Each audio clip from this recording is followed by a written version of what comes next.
J'ai montré plusieurs smartphones, des smartphones bon marché aux smartphones dotés des meilleures spécifications et technologies, pour vous aider à choisir le smartphone idéal pour vous.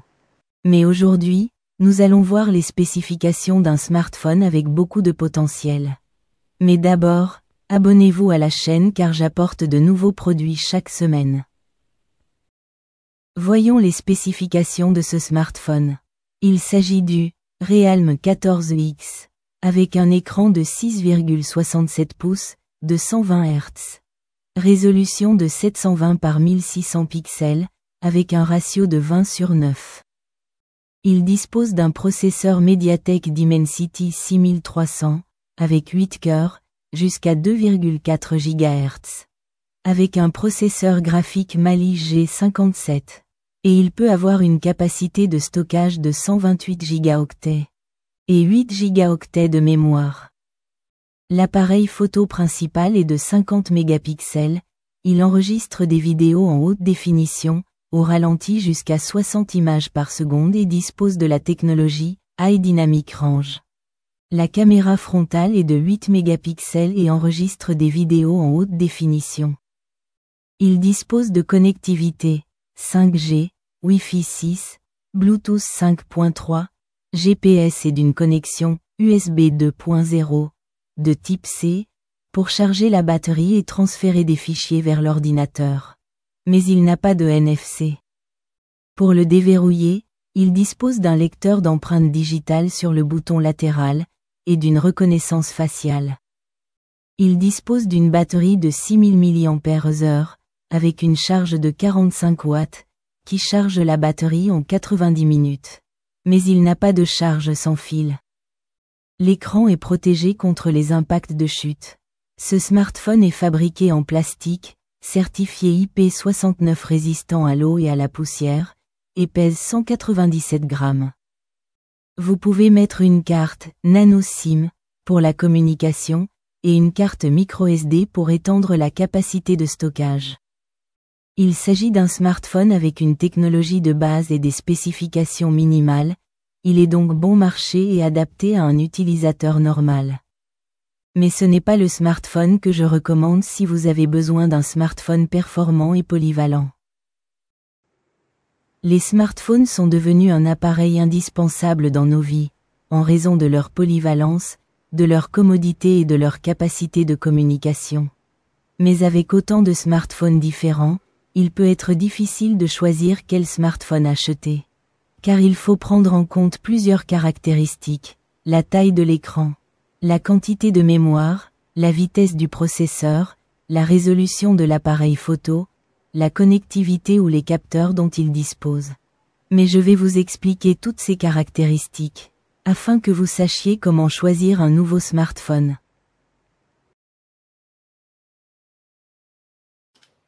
Concernant l'écran, vous pouvez choisir la taille de l'écran, s'il comporte une découpe pour la caméra frontale, la résolution, le taux de rafraîchissement et le type d'écran. Car il peut avoir des couleurs plus vives. Je recommande un écran OLED, de 6,7 pouces, avec 120 Hz.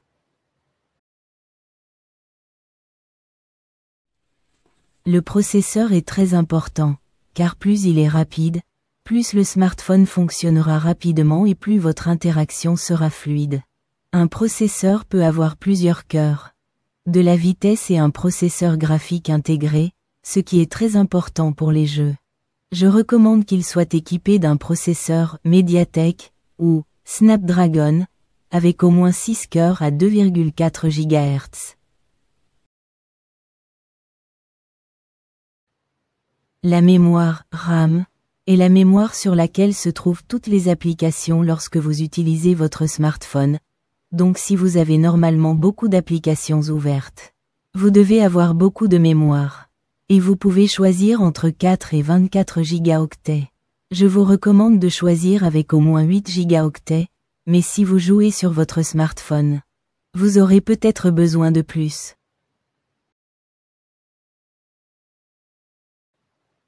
La mémoire interne est destinée aux fichiers, aux applications installées et au système d'exploitation.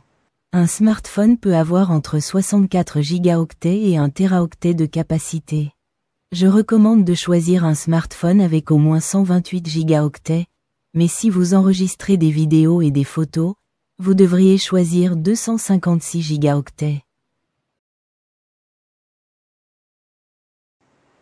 Le smartphone possède normalement deux types de caméras.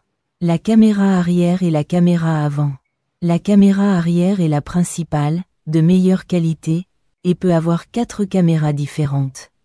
Un appareil photo peut avoir un très grand capteur pour une meilleure image, une meilleure sensibilité la nuit, prendre des photos jusqu'à 50 mégapixels ou enregistrer des vidéos en 8K. Je vous recommande de choisir un appareil photo qui enregistre des vidéos en 1080p au moins et capture des photos en 12 mégapixels.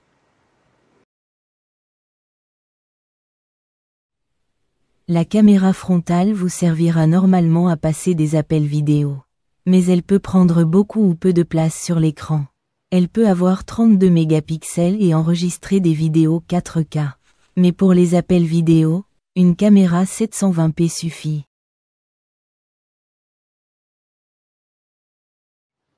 Concernant la sécurité des smartphones. Pour que vous seul puissiez déverrouiller votre smartphone, vous pouvez utiliser un mot de passe. Un lecteur d'empreintes digitales ou encore la reconnaissance faciale qui détecte votre visage. Je vous conseille d'avoir au moins un lecteur d'empreintes digitales. Mais c'est à vous de voir si vous préférez d'autres systèmes de protection.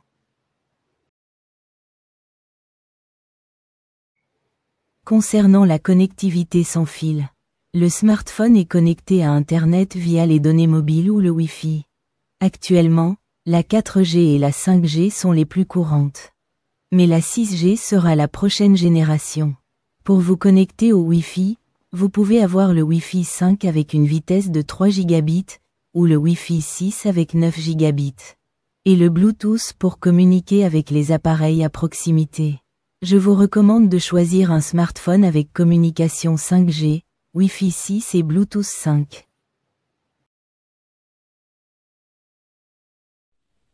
Mais un smartphone peut aussi avoir une compatibilité avec d'autres cartes. Car un smartphone peut avoir 2 cartes pour la communication mobile. Mais on peut aussi mettre une carte microSD pour étendre la capacité de stockage. Le smartphone possède au moins une carte SIM. Mais si on a besoin d'étendre le stockage, on peut aussi mettre une carte microSD.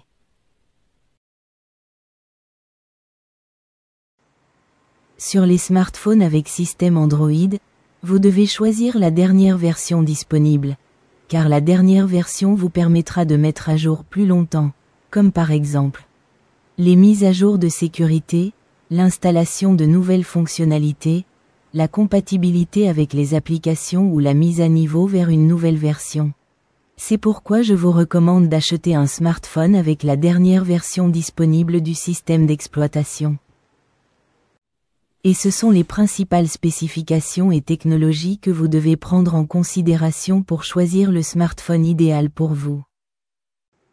J'espère que vous avez apprécié cette vidéo et qu'elle vous a aidé à comprendre les spécifications d'un smartphone, afin de choisir le meilleur smartphone pour vous. Mais maintenant, abonnez-vous à la chaîne car j'apporte de nouveaux produits chaque semaine. Aimez la vidéo pour aider la chaîne à se développer. Et si vous avez des questions, écrivez dans les commentaires.